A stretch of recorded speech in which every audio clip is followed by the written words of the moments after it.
बच्चों, आज हम पाठ 2 समझदार हाथी पढ़ेंगे, जिसमें हाथियों और उनके स्वभाव तथा उनकी प्रतिदिन की दिनचर्या का वर्णन किया गया है। बच्चों, आपने पाठ को ध्यान से सुनना है ताकि आपको कोई भी समस्या ना आए, प्रॉब्लम ना आए अभ्यास करते समय। इसलिए आपने पाठ को पढ़ना है, समझना है। आइए अब हम स्टार्ट करें। दुनिया की सबसे समझदार प्रजातियों में से हाथी भी एक है। हाथी मनुष्य की तरह समझदार होते हैं। जिस तरह मनुष्य सोच समझकर प्रत्येक कार्य करता है, अपने अनुभव से सीखता है, उसी प्रकार हाथी भी ममता, दया, दुख सुख अनुभव करते हैं। ये साधनों व उपकरणों का प्रयोग भी करना जानते हैं।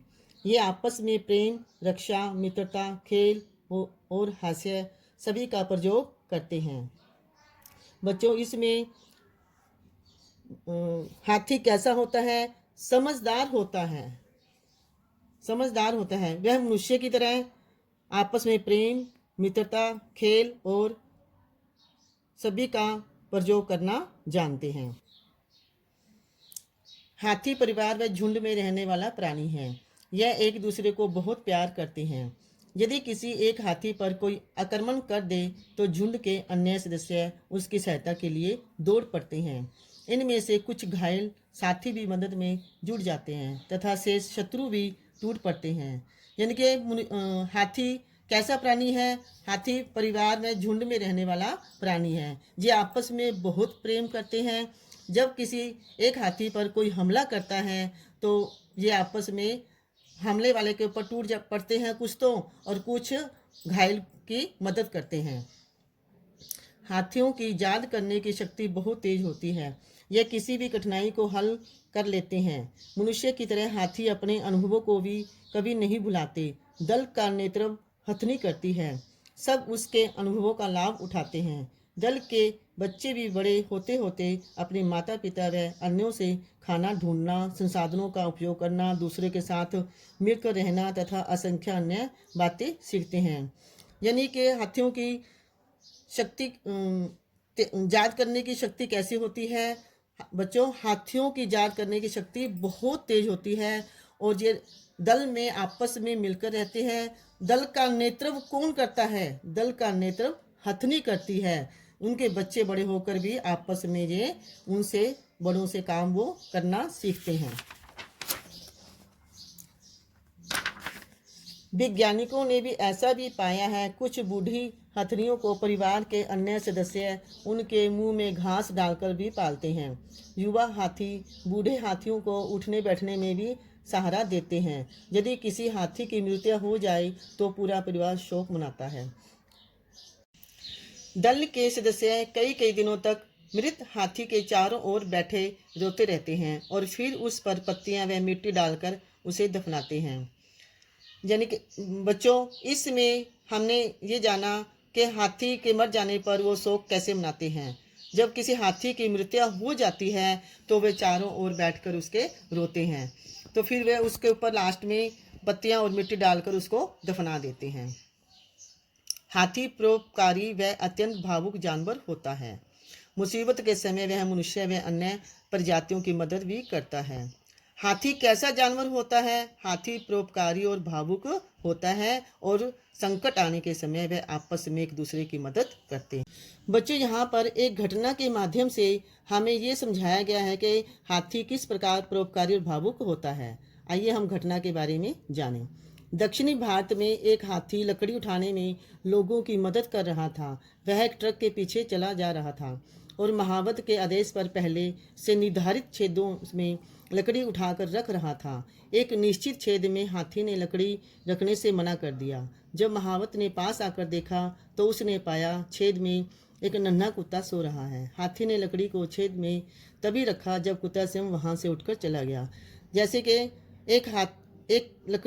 एक ट्रक के पीछे लकड़ी के ट्रक के पीछे एक हाथी जा रहा था। वो महावत के आदेश पर निर्धारित छेदों में लकड़ी रख रहा था। एक छेद में हाथी ने लकड़ी को रखने से मना कर दिया। क्योंकि वहाँ पर एक छोटा कुत्ता सो रहा था। जब महावत ने वहाँ जाकर देखा कि वहाँ पे ये कुत्ता सोया हुआ है, जैसे ही कुत्ता वहाँ से उठकर चला गया, हाथी ने फिर उस वहाँ पर लकड़ियाँ रख दी। हाथियों को नहाना तथा दिन भर खाना बहुत अच्छा लगता है। वे अपनी दिनचर्या का अधिकतर भाग खाने में बिताते हैं।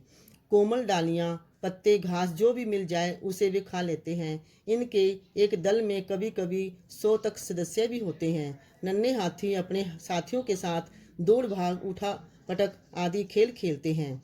हाथियों को पानी में खेलना और कीचड़ मलना बहुत पसंद होता है। हाथी अपनी सूंड में पानी भरकर फव्वारे की तरह फेंकते हैं। हाथी अपनी दिनचर्या कैसे बिताते हैं इसका वर्णन किया है। उनको नहाना, दिन भर खाना अच्छा लगता है और खेलना कूदना छोटे बच्चों के साथ अच्छा लगता है, और सूंड में पानी भरकर फेंकना भी बहुत शौक है उनका। हाथियों को आवाज़ की नकल करने का भी बहुत शौक होता है। कोरिया के चिड़ियाघर में रहने वाले एक भारतीय हाथी ने प्रशिक्षकों को हैरान कर दिया जब उसने अपने प्रशिक्षक जोंग गैप किम की आवाज़ की नकल की। कोशिक नामक यह हाथी कई कोराई शब्दों की नकल करता तथा मनुष्यों की आवाज़ निकालता।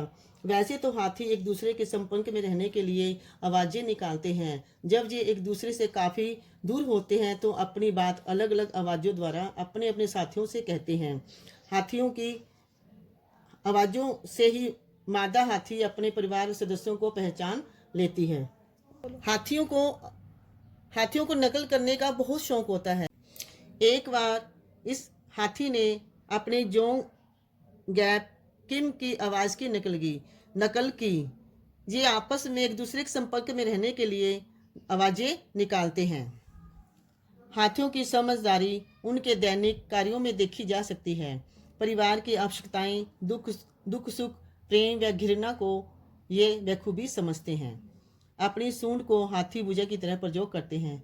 ये अपनी जो इनकी सूंड होती है ये भुजा की तरह यानी कि हाथों की तरह प्रयोग करते हैं। ये इससे पानी पीने के लिए गहरे खड्डे खोदना, पेड़ की छाल उधेड़ना आदि कार्य करते हैं। ये पानी के खड्डों को पेड़ की छाल से ढकते हैं। ये अपनी सूंड से पेड़ की छाल को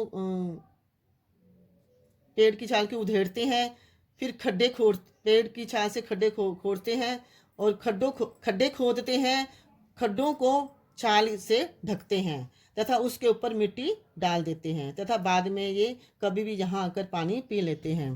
पानी को सुखाने से बचाना इन्हें खूब आता है। ये पेड़ की डालियाँ तोड़कर अपने बदन से मक्खियाँ उड़ाते हैं, खुजलियाँ करते हैं।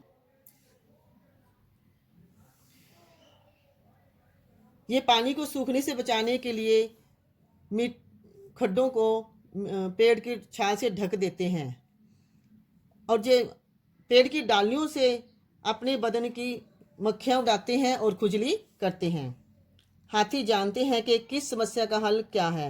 वह बड़ी होशियारी से हर मुसीबत को सुलझा लेते हैं। इनका आपसी मेलजोल, सूझबूझ, दया, प्रेम, ममता, शांत स्वभाव तथा चुनौती का सामना करने के लिए अपने व्यवहार को उसके अनुसार बदलना सचमुच एक मिसाल है।